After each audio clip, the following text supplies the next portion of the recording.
Wonderful. Well, welcome back. And today I am speaking with Haran, and we're going to be talking on the topic of oneness, which is such a broad discussion point, and we really want to delve into what that means for Haran, for his business, and for myself as well. But before I get going with the conversation, I'm going to hand over to Haran and just say, Haran, welcome aboard. Thank you. Thank you so much. Lovely. So can you just give us a brief update on where you've come from? You did mention to me your story in our first conversation. It's fascinating. But just for anyone who doesn't know who you are, who's new to this, can you just give us a brief synopsis of who you are, your journey, and how you came to be Haran, the consciousness architect? Yeah, thank you, Noel.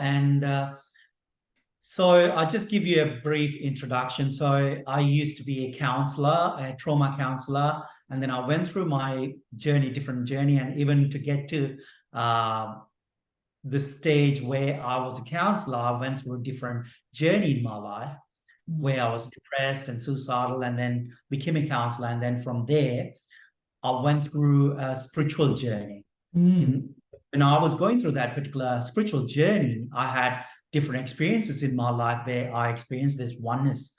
And I realized that whatever we have been doing in this world, whether we're trying to help people with their trauma, whether we try to help people with their addictions or anything, we are creating more divisions. We are creating more sufferings.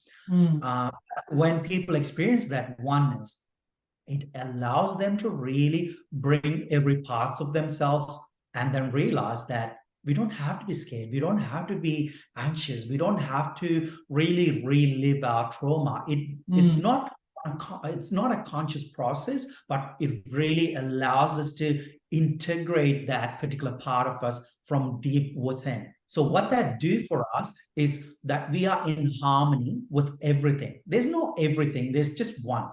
But you really realize that. When you realize that part of you, everything starts to flow in your life.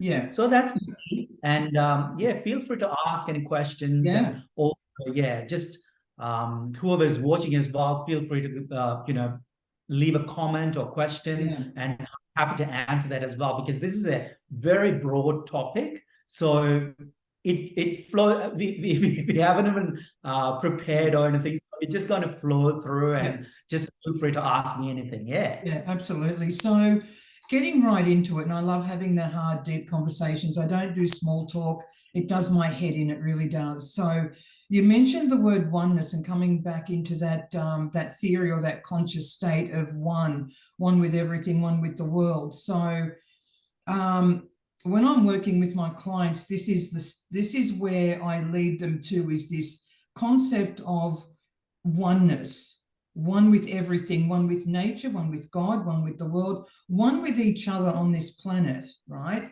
But yet it seems to be the hardest theory for people to grasp, very hard.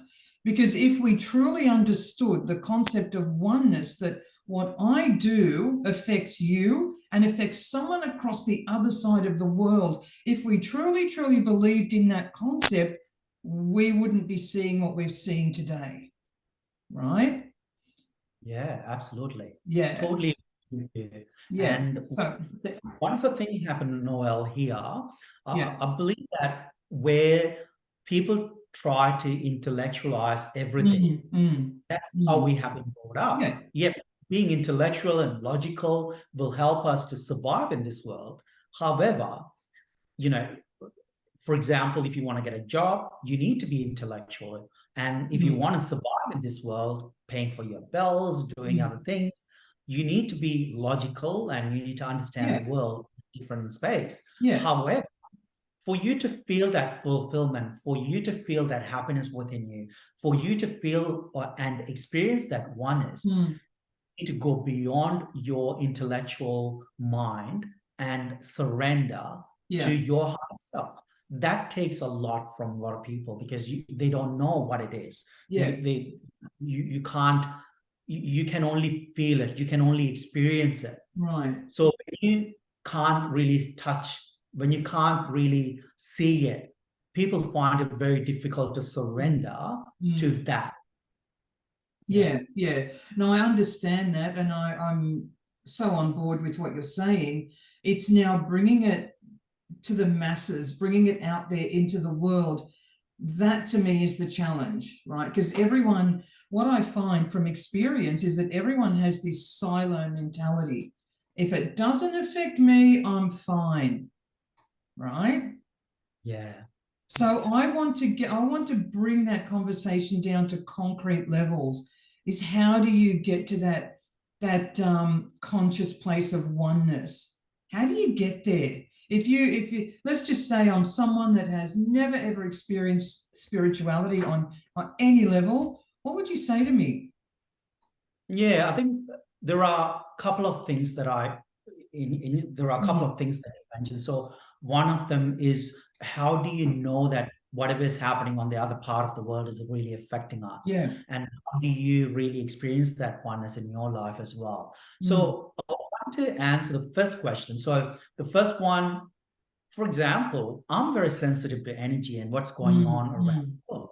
So when I don't really watch TV, I don't really look at the news. I will, get to hear whatever I need to hear, and then I'll focus on helping people and blessing the world and do whatever I can do to raise the vibration. However, I will know in my sleep or in my day-to-day life, I feel a bit anxious sometimes, like when there's a war, I know automatically that there's something happening in the world. And when I'm going to sleep, I don't go to that deep sleep when something's really going on around the world.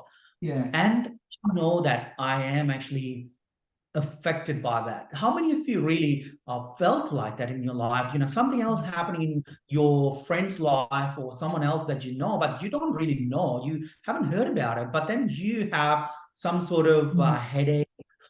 You feel like you can't sleep. You feel very irritated and unhappy or sad sometimes for no reason. So this is exactly what's happening, where we are not consciously aware of it, but this is still happening. So on a conscious level, we still pick it up. So it's becoming aware of it. And then when the second part of the question is, how do we really experience this? So all we can do is to learn to trust ourselves, trust universe, and learn to let go. So what that means is very vague. When I tell someone who is very logical, somebody who is very intellectual, it's very difficult for them to really grasp that concept.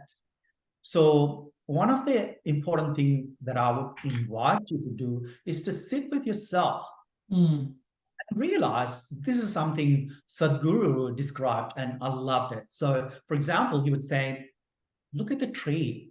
Part of your lung is actually hanging out there. Tree is your lung, trees that you're seeing.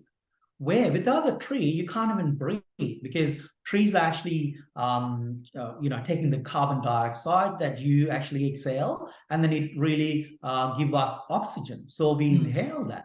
So whatever we exhale, the trees are inhaling, and whatever they exhale, we are inhaling it. In a way, our lung is actually hanging there. So realizing that, even sitting with that particular concept and then meditate on it. So close your eyes and really seeing that happening. And when you start that, rather than getting into your head, really go into your heart and allow yourself to feel that transaction happening.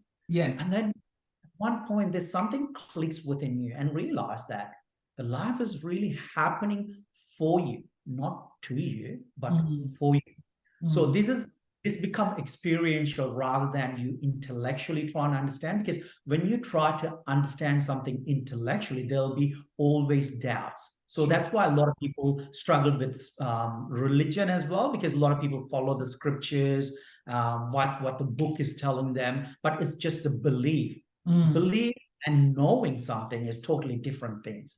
Because so if you know something, if you experienced it for yourself, then no book needs to tell you what God is, what oneness is, or anything. But somebody can guide you through that journey.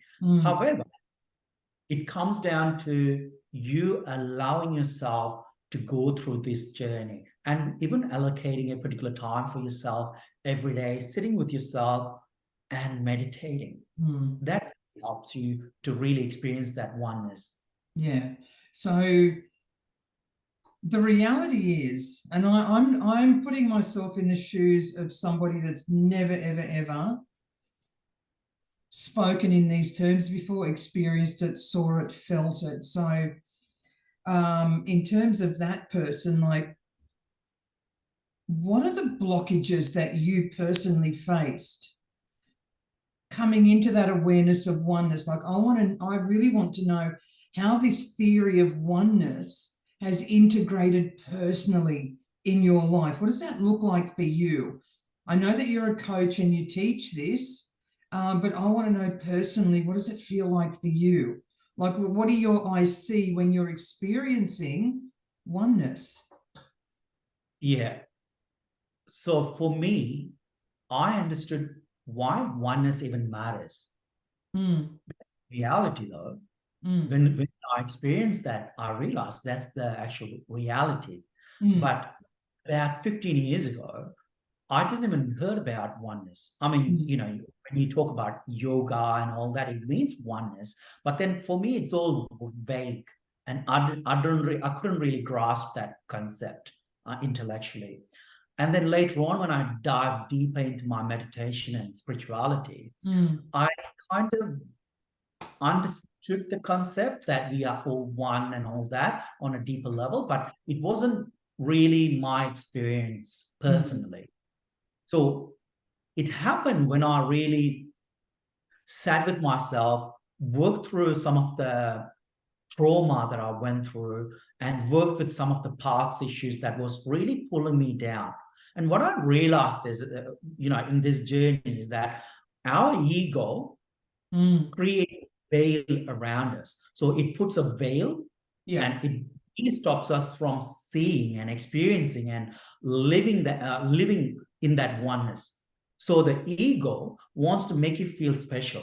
And ego, you know, sometimes when I talk about ego, people think ego is all about, look at me, I'm the big person kind of thing. No, ego also wants to create a comfort zone and keeps you there. Yeah, keeps you So safe. sometimes, yeah, absolutely. And sometimes people feel like they are the victim of life. That's again, the ego is creating that illusion in your life. Yes, I'm not denying that whatever the trauma or anything else that you have gone through is not real or anything. You have gone through that. 100%. And at the same time, the ego doesn't really allow us to move away from your suffering. So you keep on coming back to your suffering. So you continue to stay where you are.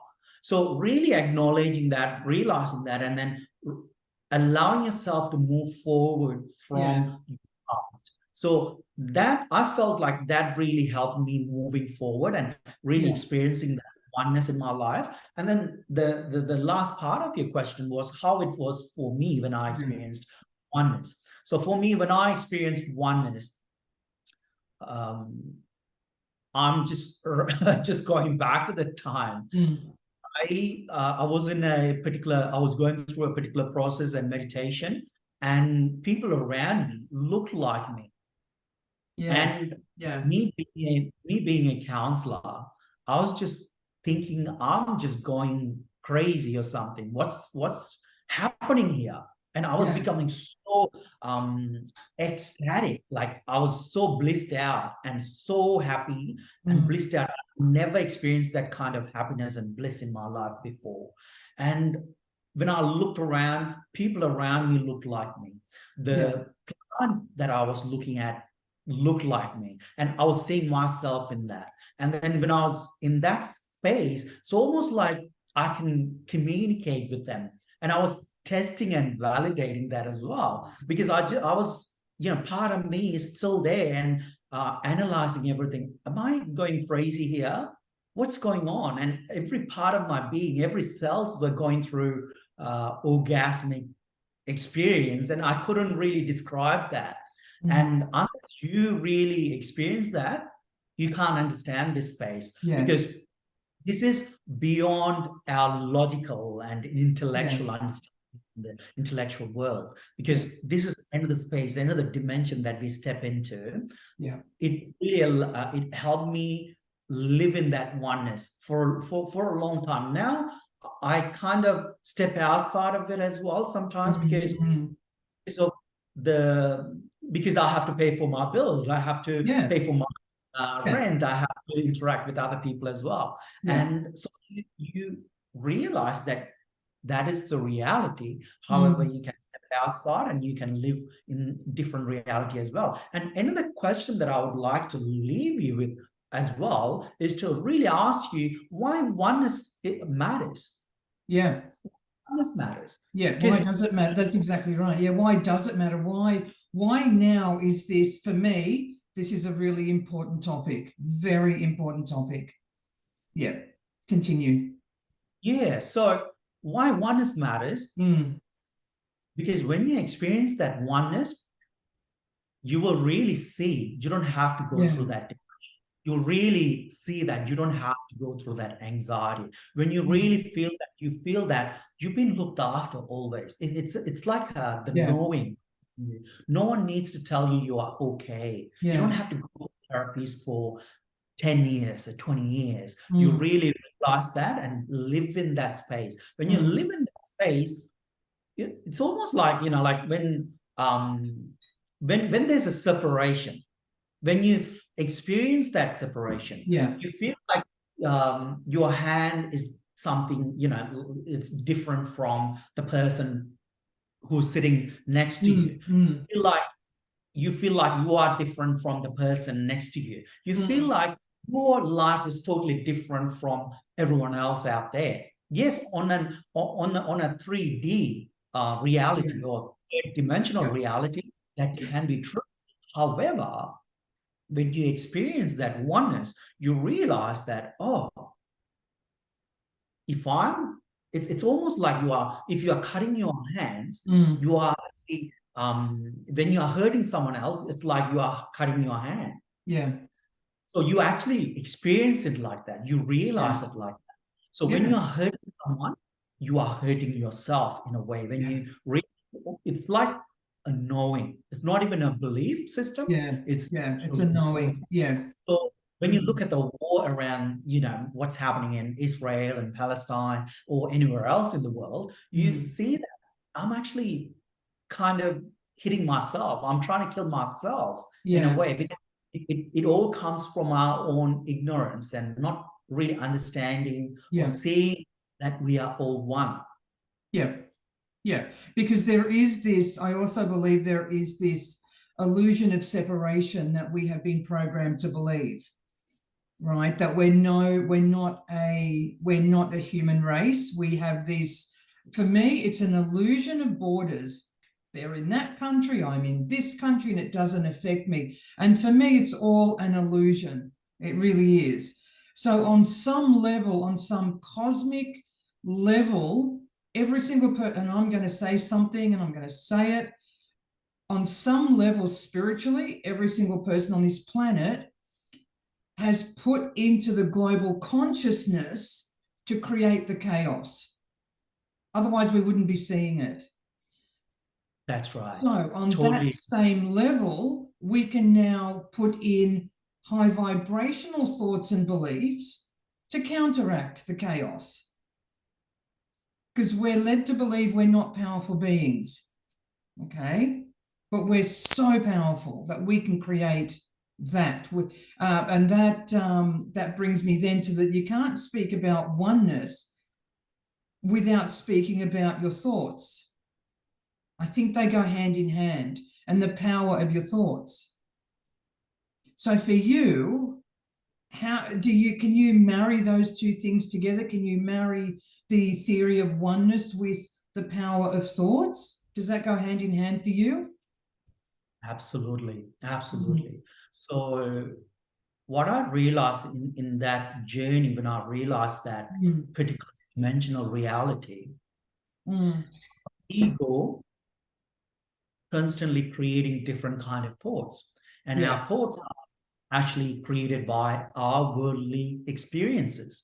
Whatever we have gone through, we have been programmed by our parents, teachers, media, our friends and teachers, everyone else around us. So from that information that we ascertain or gather, we have been programmed and we continue to think in a particular way. And then we start to believe in that particular thought, even though that's not really our thought. You know, it can be our parents' programming, someone else's programming.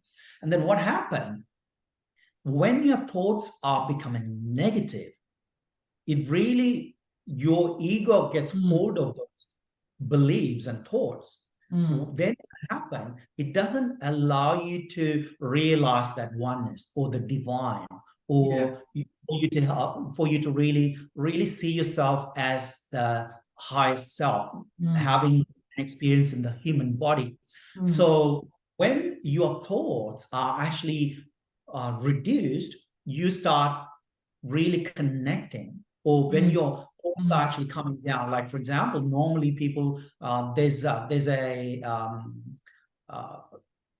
some neuroscientists would say there are about 80,000 thoughts every day. Yeah. But if you learn to bring it down, then you can start hearing your higher self guiding you through. You will hear the whispers. And then when you go deeper, you'll see that the number of thoughts will reduce as well. And there's a close connection between our ego and the thoughts. So the thoughts actually pull us down. And there's a space that I experience where through certain particular practices, I went into a space, I became breathless. When you become breathless, your breath only stops when your mind stops creating thoughts in your life. So the thoughts actually pulls you down into the third dimensional reality. Yes, you need to train to understand, you need to have the thoughts and everything as well to survive in this world. However, if you want to go beyond that, you need to be able to reduce the number of thoughts. So when you reduce it, you raise your vibration. You know, a lot of yogis, a lot of Siddha masters and ascended masters would talk about how to take control of your thoughts. So this is the secret behind that, where when you bring the number of thoughts down, when you take control of that, you learn to start raising your vibration. So when you raise your vibration, you experience everything for yourself. And when you experience all that, you realize that all these religious divisions and all the, the kind of having different countries, different places, everything is like really silly, really stupid. Because we are beyond all that. We are beyond all. But I feel like, from my experience, I can talk that religion is one of the worst things for humanity that really separate people. Yes, it creates some sort of psychological comfort. You go and pray, go and listen to your father, or your pastor, or your teacher, or someone else talking about things, but it only gives you psychological comfort. And some people change from one religion to another religion. It's the same level of consciousness. It doesn't really necessarily change your reality, but for your logical mind, for your intellectual mind, it gives you some sort of psychological comfort. So you stay in that same level of thinking that, oh, I'm going to go to heaven because I'm following this particular religion or path, whatever. But the thing is, really, are you really experiencing that happiness and joy and that oneness in your life? Or you saying, oh, if you don't follow my religion, I don't want to be around you. So how come, there's no love, there's no oneness, you're not really experiencing that. You're discriminating another person based on your religious beliefs. So I'm just going through rabbit holes, but I just want to kind of bring myself back to this oneness again. See, when you allow yourself to dive deep into this oneness, you'll really start experiencing that sense of harmony and peace. Whatever happens in your life, you are calm because you know that you are one with everything. And when there's a war, we will be affected by that as well. We can just say, oh, it doesn't matter, it's happening somewhere else.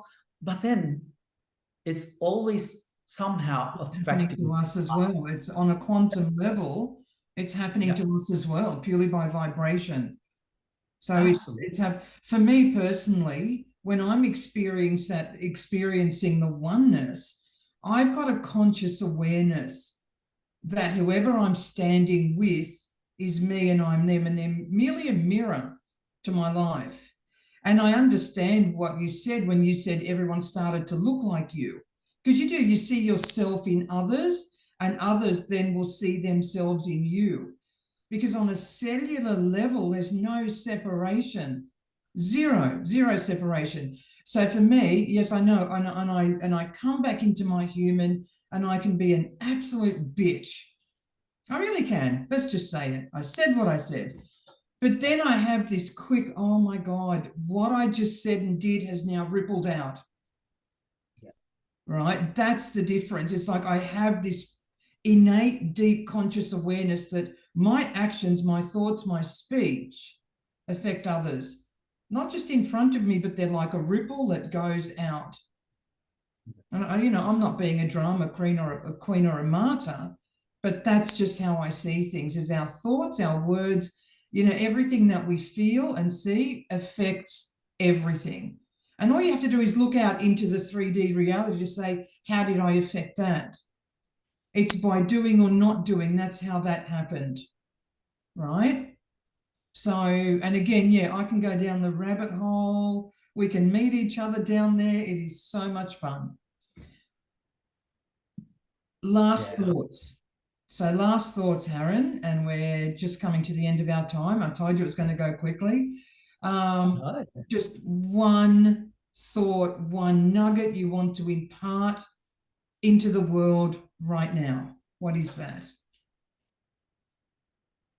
One thought will be, I wanted to just say that we are all one, whether you experience that or not. We are all one. So what you do to another, it's going to affect you always. And what I'm sharing here now, it's not some sort of woo-woo or anything. This is coming from science, actually. They say that if you, for example, if you get rid of bees, within 5 years' time, the humans will just disappear. Within 5 years, if you get rid of bees. But logically, it's not going to make sense to us. But this is from scientists. So if that can affect us like that, everything that we do is, there will be cause and effect. Yeah, absolutely. So this is what I would like you to really sit with it and meditate on it, think about it and reflect. Yeah. Oh, I love that. That's beautiful. Thank you. Thank you so much. Yeah, and I'm on board with the message of oneness, because if we truly understood the pain we're causing others, thinking that we're hurting them, and in reality we're hurting ourselves, we would stop doing this bullshit. It would stop instantly. That's right. That's Haran, I'm going to put all your socials and how people can contact you at the bottom of this video when I share it with the world. So again, thank you so much for coming on board and for your beautiful message of oneness. Thank you. Thank you. Thank you so much, everyone. Thank you. Have an awesome day. Thank you.